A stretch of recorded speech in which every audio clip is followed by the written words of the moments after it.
Desde que los liberales ganamos la guerra civil en el siglo XIX, los conservadores a cada rato nos repiten que el régimen federal es contrario a la naturaleza de nuestra sociedad.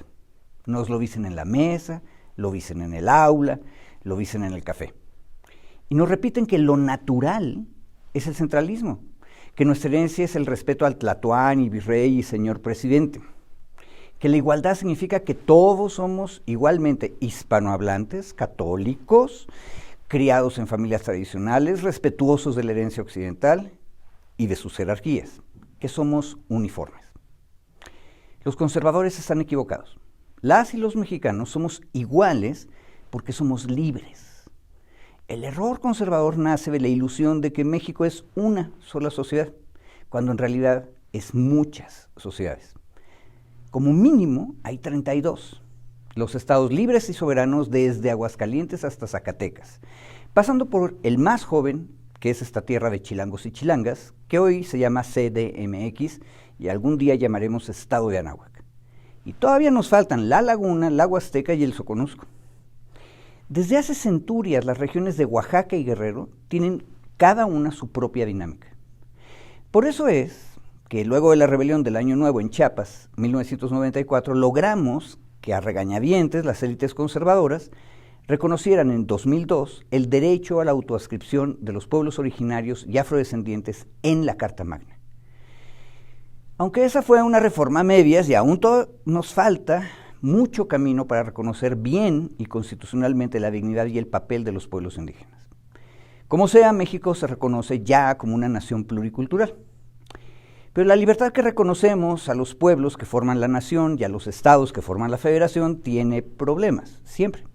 El federalismo sin duda es un sistema más complejo que un gobierno central. Las y los abogados lo sabemos. Y no es que seamos picapleitos o que nos guste enredar las cosas, que eso siempre lo hacen las mujeres y los hombres de toga. Les pongo un ejemplo. Vamos a decir que, por cualquier razón, una pareja quiere casarse en Clarión, que es la isla más lejana del archipiélago Revillagigedo, en medio del Pacífico mexicano. ¿Bajo qué código civil se celebra el contrato matrimonial? Digamos que una de las partes es chihuahuense y la otra es yucateca. La pareja zarpa de Manzanillo, Colima, rumbo a la isla Clarión. Pero Clarión es territorio federal. Podemos imaginarnos que aplique el código de Chihuahua, el de Yucatán, el de Colima o el federal. La respuesta es que aplica el Código Civil Federal porque el primer criterio es siempre el lugar donde ocurren las cosas. En la tierra, los pies en la tierra. Vayamos ahora a la materia penal. Si el primero de los criterios para definir qué ley aplica es el territorio o lugar a donde sucedieron los hechos, entonces un homicidio cometido en la Baja California debe juzgarse de acuerdo con el Código Penal de ese estado, no con el Código Federal. Bueno, esto es lo que acaba de resolver el Poder Judicial Federal a través del primer tribunal colegiado en materia penal del Segundo Circuito con sede en Toluca, cuando emitió la sentencia en el juicio de amparo directo 104/2021, que fue promovido por Mario Aburto a través de sus defensoras y defensores públicos federales. A Aburto se le concedió el amparo en contra de la condena que recibió por el asesinato de Luis Donaldo Colosio hace 30 años. La protección de la justicia de la Unión no liberó a Aburto, pero ordena a quien lo sentenció que reponga parte del procedimiento. En lo que hoy me interesa contarles, compañeros y compañeras, esta sentencia nos explica lo que sigue. Y perdónenme, por favor, por el juridiquiñol. 1. El Ministerio Público Federal, es decir, la Procuraduría General de la República, PGR, que hoy es la Fiscalía General de la República, FGR, atrajo el delito de homicidio cometido en 1994 en Baja California. ¿Por qué? Porque tenía conexidad con un delito federal, el de portación de arma de fuego sin licencia. La conexidad significa que los delitos están conectados. Y en el caso de la conexión de Baja California es obvia. Colosio fue asesinado con un arma de fuego que presuntamente portaba Aburto. Pero, nos aclara el Poder Judicial Federal, la conexidad no convierte los ilícitos del fuero común en delitos del orden federal. por lo que los primeros conservan su naturaleza en cuanto que son delitos del orden común, mismos que deben ser tipificados por las leyes de las entidades federativas, y por lo tanto, la acreditación de los mismos y su punición, es decir, su castigo, se debe hacer conforme a lo establecido en la ley penal local, no así conforme a la federal, ya que ello equivaldría a convertir un delito común en un delito federal. 4.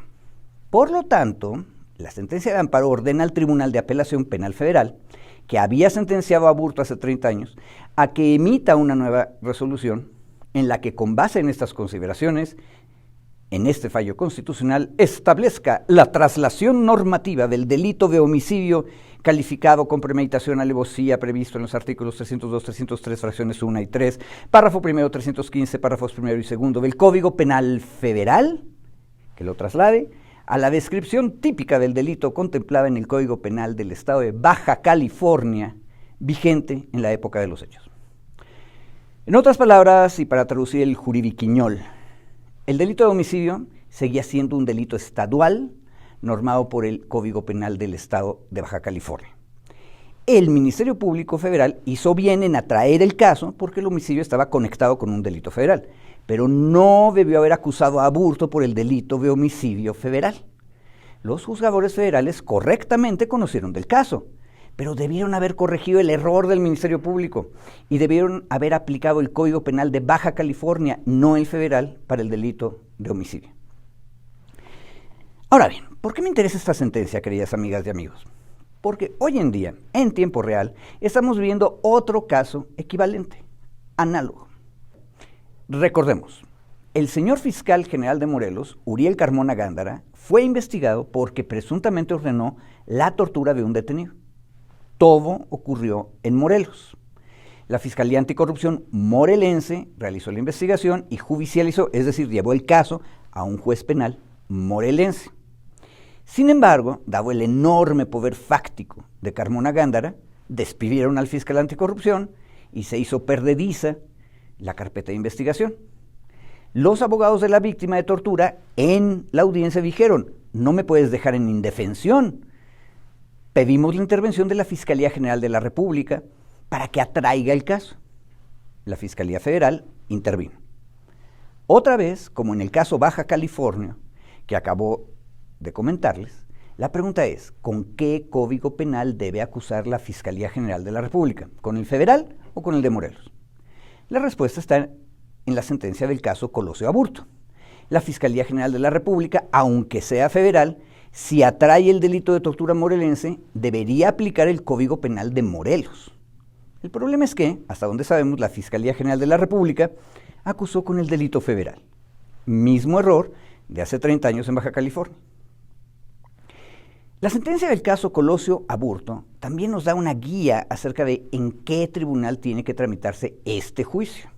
En un tribunal federal, el cual, aunque sea federal, deberá aplicar el Código Penal de Morelos. ¿Cuál es el problema?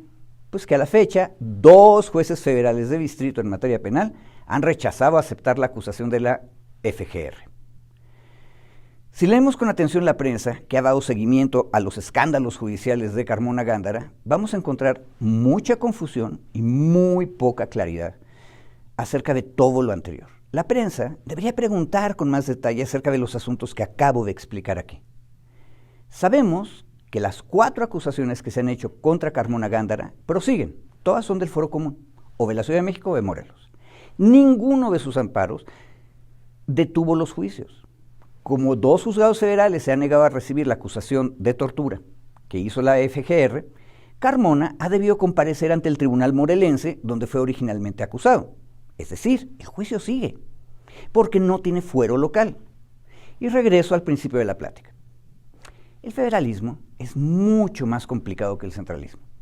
Ese es el pago por respetar la libertad de las comunidades políticas que forman la gran Federación Mexicana. El caso Colosio Aburto y el caso Carmona nos demuestran la complejidad de ver autoridades federales acusando con delitos estaduales. En mi opinión, hay abogados y abogadas competentes en todas las instancias, pero en este tipo de asuntos los errores y las confusiones tienen la mala costumbre de ocurrir siempre en beneficio de los poderosos. Este parece ser el escenario del Morelos de Carmona Gándara. Estemos vigilantes, exijamos más detalles y más claridad a nuestra prensa. Muchas gracias.